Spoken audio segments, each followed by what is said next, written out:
Pemirsa, jelang sidang peninjauan kembali Saka Tatal pada 24 Juli mendatang, kuasa hukum kembali menemukan bukti baru.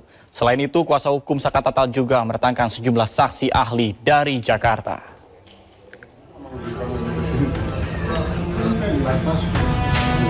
Jelang sidang peninjauan kembali mantan terpidana Vina Eki Saka Tatal, tim kuasa hukumnya kembali menemukan bukti baru atau novum, yakni pengakuan terbaru dari Dede Suprianto.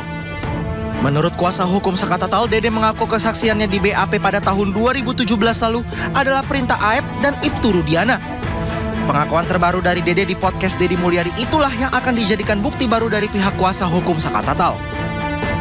Sebetulnya Dede dan Aep kan hanya dibacakan di BAP-nya di persidangan. Dalam persidangan saya sudah meminta 4 kali kepada majelis hakim. Bisa nggak Dede dan Aep dihadirkan, memaksa dihadirkan. Tetapi waktu itu alasannya alamat dan orangnya tidak bisa diketahui. Nah sekarang dengan kemunculan Dede, sebetulnya saya sih suatu saat punya keyakinan gitu. Dan kejar-kejaran dengan PK. Ya alhamdulillah melalui Pak Dede, Dede bisa menyatakan apa yang sebetulnya terjadi. Selain itu, tim kuasa hukum Saka Tatal juga mendatangkan sejumlah saksi ahli dari Jakarta. Saksi ahli yang akan didatangkan kuasa hukum Saka Tatal diantaranya adalah mantan Kabareskrim Polri Susno Duaji, ahli digital forensik Reza Indragiri, serta ahli-ahli pidana lainnya. Keterangan para saksi ahli dinilai sangat penting dalam sidang peninjauan kembali untuk dijadikan pertimbangan bagi hakim dalam memutus perkara. Para saksi ahli yang akan dihadirkan dinilai bisa memberikan keterangan yang objektif dalam mengungkap kasus pembunuhan Vina dan Eki. Dari Cirebon, Jawa Barat, tim liputan iNews melaporkan.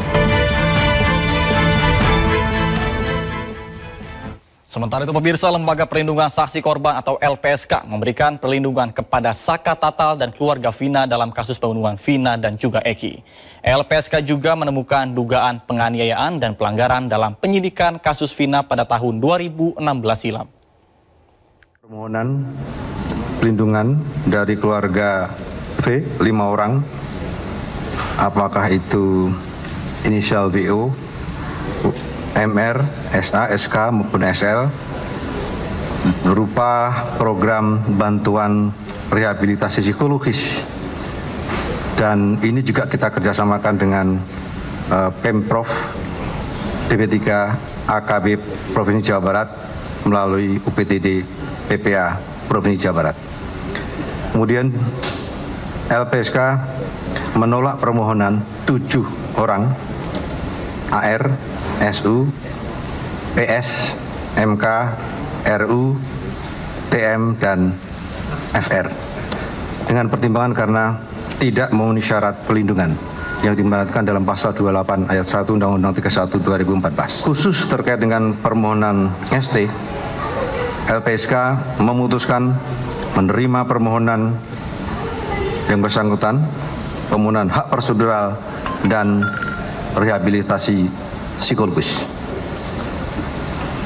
Selain itu juga berdasarkan penelitian yang dilakukan oleh LPSK, terdapat beberapa temuan-temuan atau kejanggalan, antara lain adanya kejanggalan ketentuan KUHP dalam proses penyidikan yang telah dilakukan, dan adanya berdasarkan keterangan para pihak ada indikasi dugaan penganiayaan dan atau penyiksaan atau perlakuan yang tidak seharusnya yang terjadi pada tahun 2016.